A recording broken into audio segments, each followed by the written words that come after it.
방사선 관리구역? 나 아는 선배가 이 방사능 관련 일을 하고 있다던데. 아 진짜? 위험한 일 하시네. 야, 병 생길 것 같은데 우리 여기 오래 있지 말고 저쪽으로 가자. 야, 그 병원에 이런 장소 많아. 너 X선 한 번도 안 찍어봤지? 난 지난달에도 찍었는데. 듣고 보니까 그렇긴 하네. 근데 병원에선 괜찮은데 여긴 좀 무섭지? 아, 그러면 뭐 이 나쁜 방사선도 있고 뭐 좋은 방사선도 있냐? 나는 이 아내가 궁금하다. 이거 한번. 야 하지 마. 너 이러다 피폭돼서 죽어.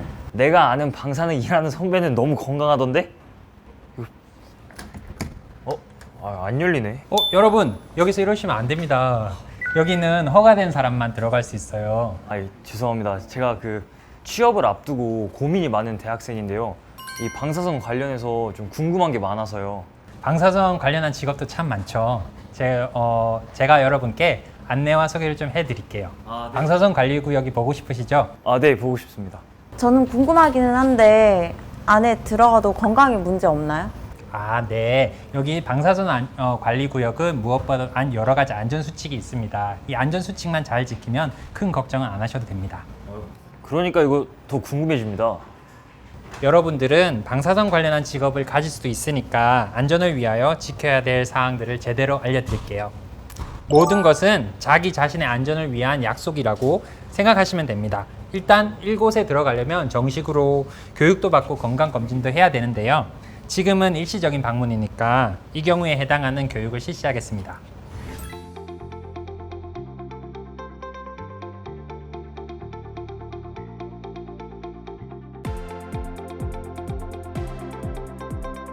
네, 그러면 제가 직독식 방사선 측정기를 드릴게요. 자, 이렇게 사용하는 것입니다. 자연 방사선이 어디나 존재하는 것은 아시죠? 현재 수치가 자연 방사선량률을 나타내는 것입니다. 측정기는 처음 본 것 같아요. 측정기로 자연 방사선량을 이렇게 알 수가 있네요. 근데 이거는 지금 위험한 수준 아닌 거예요? 자연적으로 존재하는 방사선은 지구의 역사와 같습니다. 어디에나 있고 우리 조상님들의 생활과 함께한 것이죠. 그냥 공기와 같이 항상 함께하는 것이라고 생각하시면 될 것 같습니다. 사실 측정기는 저도 처음 만져보는데요. 뭔가 이 보호받는 느낌이 생기는 것 같아요. 그래서 저는 이 방사선 관리구역 안으로 좀 빨리 들어가고 싶습니다. 아이쿠, 너무 서두르시네. 저쪽 학생은 방사선을 좀 무서워하는 것 같던데. 저는 방사선 따위 전혀 두렵지 않습니다. 자, 학생들은 방사선이 직업이 될 수도 있으니까 방사선을 대하는 마음가짐에 대한 한 가지 말씀을 드릴게요. 근거 없는 비과학적 두려움은 분명히 짚어봐야 하겠지만 방심하는 자세 역시 좋지 않습니다. 사고의 주요 원인이거든요. 꼭 기억해야 합니다. 너무 좋은 말씀 해주신 것 같아요. 얘는 겁이 너무 없어가지고 제가 불안하거든요. 네, 좀 명심하겠습니다. 선생님, 제가 궁금한 게 또 있는데요. 방사선 작업 종사자는 정기적으로 교육을 받아야 된다고 하셨잖아요. 어떤 교육을 받으면 되는 거예요? 방사선 작업 종사자들은 매년 의무적으로 기본 교육과 직장 교육 등 방사선 관련 법정 교육을 이수해야 합니다. 방사선 안전관리자의 경우에도 보수 교육과 안전관리자 기본 교육을 이수해야 합니다. 그러면 그 방사선 안전관리자는 어떻게 해야 될 수 있어요? 자격증 같은 걸 취득해야 되나요? 방사선 사용 허가 기간의 경우 방사선 동위원소 취급자 면허를 소지한 사람이 방사선 안전관리자 업무를 수행할 수 있습니다. 그러면 방사성 동위원소 취급자 면허 외에 다른 면허도 있을까요? 방사선 분야에는 방사성 동위원소 취급자 일반 면허, 방사성 동위원소 취급자 특수 면허, 방사선 취급 감독자 면허 등이 있습니다. 이러한 면허들은 자격을 유지하기 위해 보수 교육을 주기적으로 이수해야 합니다. 그 방사선이 우리 생활에 이로움을 주는 만큼 위험성도 크기 때문에 꼭 안전교육을 잘 이수해야 될 것 같아요. 그런데 이런 면허증은 그럼 아무나 취득할 수 있는 건가요? 면허마다 취득을 위한 자격 요건이 다르지만 방사성 동위원소 취급자 일반 면허의 경우 이공계 전문대학 2년 이상 수료자로서 실무 1년 또는 고등학교 졸업자로서 실무 2년의 자격이 필요합니다. 아, 안 열리네. 잠깐! 방사선 관리구역에서는 방사성 물질이 보관 이용되고 있어서 방사선 작업 종사자의 경우 보통 사람들이 생활하면서 자연적으로 피폭되는 방사선량보다 훨씬 더 많은 방사선에 노출될 가능성이 있는데요. 방사선 관리구역에서도 안전수칙을 잘 지키기만 한다면 방사선에 거의 피폭되지 않을 수 있고 피폭사고를 예방할 수 있습니다. 방사선 구역에 들어가기 전에는 가장 우선적으로 개인 선량계와 실험복, 보호장갑, 전용 신발 등 개인 보호장비 착용 여부를 반드시 확인해야 합니다. 그러면 개인 장비를 한번 착용해 볼까요? 좋아요.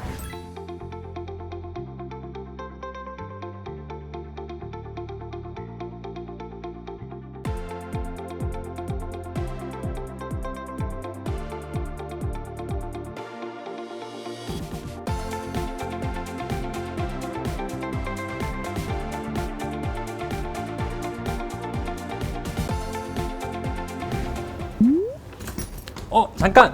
방사선 장애 방지에 필요한 몇 가지 주의사항이 있는데요. 방사선 관리구역에 들어가기 전에 주의사항을 먼저 숙지하고 들어가야 합니다. 네, 그러면 같이 한번 읽어볼까요? 이곳은 방사선 관리구역으로 방사선 작업 종사자로 등록된 사람만 출입을 허용한다. 선생님, 여기서는 어떤 방사성 동위원소를 이용해요? 혹시 저희가 지금 방사선에 노출되고 있나요? 분야별로 취급하는 방사선 동위원소는 매우 다양한데요. 의학이나 생명공학 분야에서는 주로 개봉선언을 주로 사용해서 치료, 생물의 영양 생리, 대사 및 경로 추적, 그리고 DNA, 단백질 등 생체 분자 추적, 합성에 대한 분석에 활용되고 있습니다. 주요 사용 방사선언은 투과력이 낮은 베타 선언이지만 감마 선언도 사용되고, 주된 피폭 경로는 내부 피폭이지만 취급에 따라 외부 피폭의 가능성도 있습니다. 선생님, 근데 개봉선언이면 지금 방사선이 나오고 있는 거 아니에요? 위험할 것 같은데 저 잠깐 나가 있을까요? 아이, 안전수칙이랑 주의사항을 잘 지키면 괜찮아. 맞습니다. 개봉선언은 주변 환경과 사용자 인체 오염 및 방사성 물질의 체내 유입에 따른 내부 피폭 가능성이 존재하므로 취급 시 주의해야 합니다. 그러면 방사선 관리 구역에서 지켜야 될 안전사항들을 알려주실 수 있을까요? 먼저 실험을 시작하기 전에 작업 절차를 검토하여 최대한 간결한 작업 절차서를 작성합니다. 실험 절차 숙달 및 피폭 시간 단축을 위해 비방사성 물질을 이용하여 모의 실험을 합니다. 반드시 방사성 동위원소 사용 시설로 허가된 곳에서만 사용합니다. 실험 전에 방사선 계측기를 이용하여 실험실 방사성 오염 유무를 확인합니다. 오염 시에는 안전관리자에게 반드시 통보하고 지시에 따라야 합니다. 모든 작업은 후드나 글로브 박스 내에서 진행하여 내부 피폭 및 실험실 표면 오염을 방지합니다. 장갑, 보호 안경 등 보호구 착용 및 적절한 차폐체 사용을 통해 외부 피폭을 방지합니다. 사용 후 남은 방사선언은 반드시 지정된 저장시설이나 방사성 동위원소 보관함에 넣어 자물쇠로 잠근 상태로 보관합니다. 실험 과정에서 발생된 방사성 오염 물질은 성상별, 핵종별로 구분하여 지정된 방사성 폐기물 보관함에 수집합니다. 방사선 실험이 끝나면 다시 한번 오염 여부를 확인하고 오염이 있다면 재염을 실시합니다. 오염이 없다면 개봉선언의 사용 기록을 잘 작성하고 출입 기록을 작성한 후 퇴실합니다.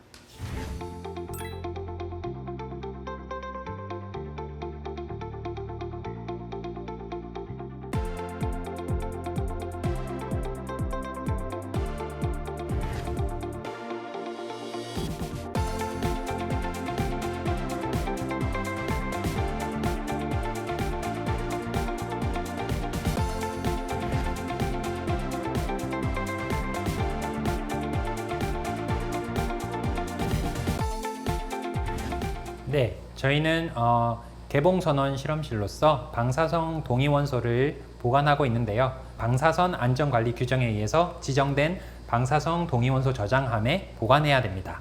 이렇게 보시다시피 잠금 장치가 꼭 필요하고요. 잠금 장치를 열어보겠습니다. 잠금 장치를 열고 이렇게 개봉 선언을 이렇게 지정된 용기에 담아서 이렇게 보관하고 있고요. 개봉 선언의 사용 기록부는 여기 개봉 선언과 함께 이렇게 같이 관리하고 있습니다. 네, 이곳은 방사성 폐기물 보관실인데요. 이 방사선 실험실에서 실험을 하고 남은 생산된 폐기물을 모아서 보관하는 곳입니다. 저희는 이곳에 허가된 방사선 폐기물을 보관하는데요. 현재 P32와 S35 폐기물을 보관하고 있습니다. 그러면 들어가 보실까요? 이곳에 보시면 빨간색 드럼통이 있습니다. 여기서는 저희가 방사선 실험을 하고 생산된 고체 폐기물을 보관하고 폐기하기 전에 보관하는 곳인데요. 핵종별로 구분해서 보관을 하고 있습니다. 여기 보시면 P32라고 되어 있는 P32 핵종과 S35 이렇게 핵종별로 구분해서 폐기물을 수집하고 보관하고 있습니다. 이곳은 방사선 실험을 하고 생산된 액체 방사성 폐기물을 수집하고 보관하는 곳인데요. 마찬가지로 핵종별로 구분해서 보관하고 있습니다. 여기 보시면 이렇게 핵종의 이름이 P32, S35 등 핵종의 이름이 써 있고요. 핵종별로 구분해서 폐기물을 수집 보관하고 있습니다. 네, 여기 이렇게 차폐막이 있는데요. 개봉 선언에서 나오는 베타선은 대부분이 차폐막으로 보호가 되니까 안전하게 실험을 할 수 있습니다. 먼저 이 방사선 측정기를 이용해서 한번 오염이 된 경우 어떻게 신호가 나오는지 한번 측정을 해볼까요? 네. 한번 해보시죠. 여기를 잡고 이 차폐막 뒤에서 네. 여기 뚜껑을 열고 한번 근처로 가져다 대보시겠어요? 네. 그럼 소리가 나죠? 네.